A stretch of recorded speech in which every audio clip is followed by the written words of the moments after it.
Congo जंगल में सैकड़ों छोटे छोटे गांव। उसी जंगल में एक छोटा सा टाउन था जिसका नाम था जुम्बा। जुम्बा एक जानवरों से संपन्न गांव था। आसपास के सभी गांवों में जुम्बा सबसे प्रसिद्ध गांव था। इसका कारण यह था कि जुम्बा में हॉस्पिटल, स्कूल और खेल का एक मैदान भी था। इसलिए जुम्बा के लोग आसपास के गांवों से ज्यादा पढ़े लिखे थे। दूर दराज से सभी जंगली बच्चे पढ़ने के लिए यहीं पर आते थे। अगर किसी को कोई बीमारी हो जाती तो इलाज के लिए सीधे छमियाताई के पास आते। इसीलिए जुम्बा गांव का दूर दूर तक बोलबाला था। छमियाताई एक बूढ़ी लोमड़ी थी जो सभी मरीजों का इलाज सिर्फ 5 रुपए में करती थी। उस वक्त छमिया यहाँ की एकमात्र डॉक्टर थी। दरअसल छमिया चाहती थी कि उसका बेटा भी गांव का डॉक्टर बने, लेकिन वह पढ़ाई करके कहीं शहर में जाकर बस गया।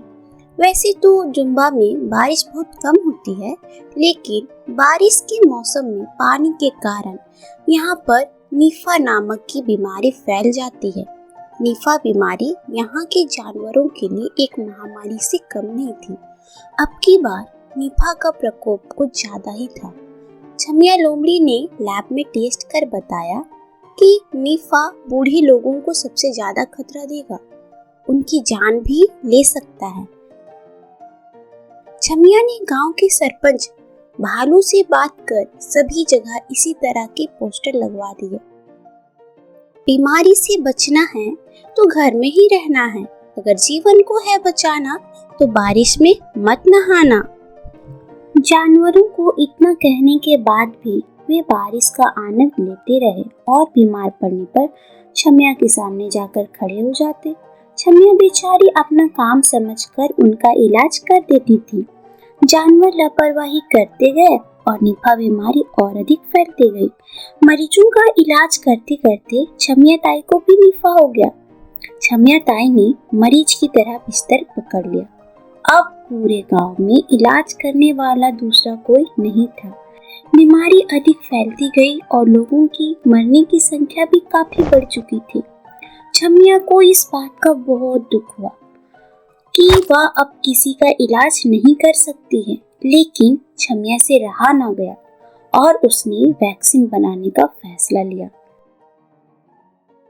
अगले दिन छमिया ने सरपंच भालू से कहकर एक मीटिंग बुलवाई। छमिया ने कहा, मैं बहुत जल्दी इस बीमारी की वैक्सीन बनाने वाली हूँ, लेकिन मुझको इसके परीक्षण के लिए 3 लोगों की जरूरत पड़ेगी।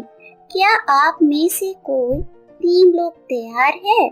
और याद रखें कि इसमें आपकी जान को भी खतरा हो सकता है, लेकिन अगर एक बार हमारा टेस्ट सफल हो गया तो फिर हमारे लाखों जानवरों को इस बीमारी से बचाया जा सकता है।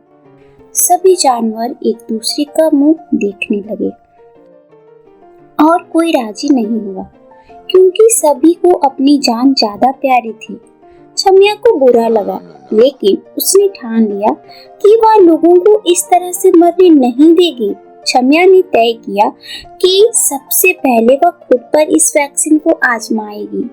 छमिया गुप्त तरीके से 5 दिनों तक जंगलों में घूमती रही और जड़ी बूटियों को इकट्ठा करती रही। जड़ी बूटियों को लेकर वह हॉस्पिटल में आई और उसने एक दमदार वैक्सीन का निर्माण किया। दरअसल दमदार को लेने के बाद भी जानवर 5 घंटे के लिए गहरी नींद में सो जाता है। अगर 4 घंटों के बाद नहीं उठा तो यह टेस्ट फेल हो जाएगा। छमिया ने अपने बेटे और गांव को एक पत्र लिखा। कहा कि अगर दवाई लेने के बाद मैं नहीं उठी तो सभी गांव वाले मुझे माफ कर देना।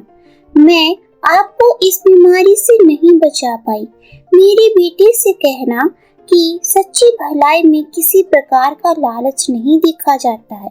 अगर तुम गांव में रहकर लोगों की सेवा करोगी तो तुम्हें इन गरीबों लोगों की सेवा का पुण्य मिलेगा। छमिया ने यह लिखकर खुद को दमदार का डोज लगा दिया और एक कपड़ा ओढ़कर सो गई। 4 घंटों के बाद छमिया नहीं उठी। किसी ने आवाज लगाई और गांव वाले हॉस्पिटल के बाहर इकट्ठा हो गए।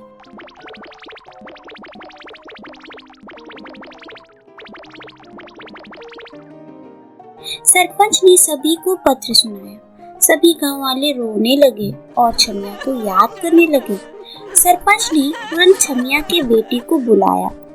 आधे घंटे में उसका बेटा वहां आ गया और लेटर पढ़कर वह भी रोने लगा।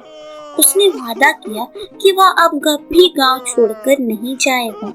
गांव के सभी जानवर डॉक्टर छमिया की अंतिम यात्रा की तैयारी करने लगे। दूर दूर से सभी जानवर माला लेकर वहां आए। जैसे ही छमिया का अंतिम संस्कार करने के लिए लोग उसको उठाने ही वाले थे कि वह खुद ही उठ गई। सभी लोग हैरान रह गए और डर कर दूर भागने लगे। छमिया ने कहा, भागो मत, दरअसल दमदार वैक्सीन बूढ़ों को 6 घंटे के लिए सुलाती है। मैं यह लिखना भूल गई थी।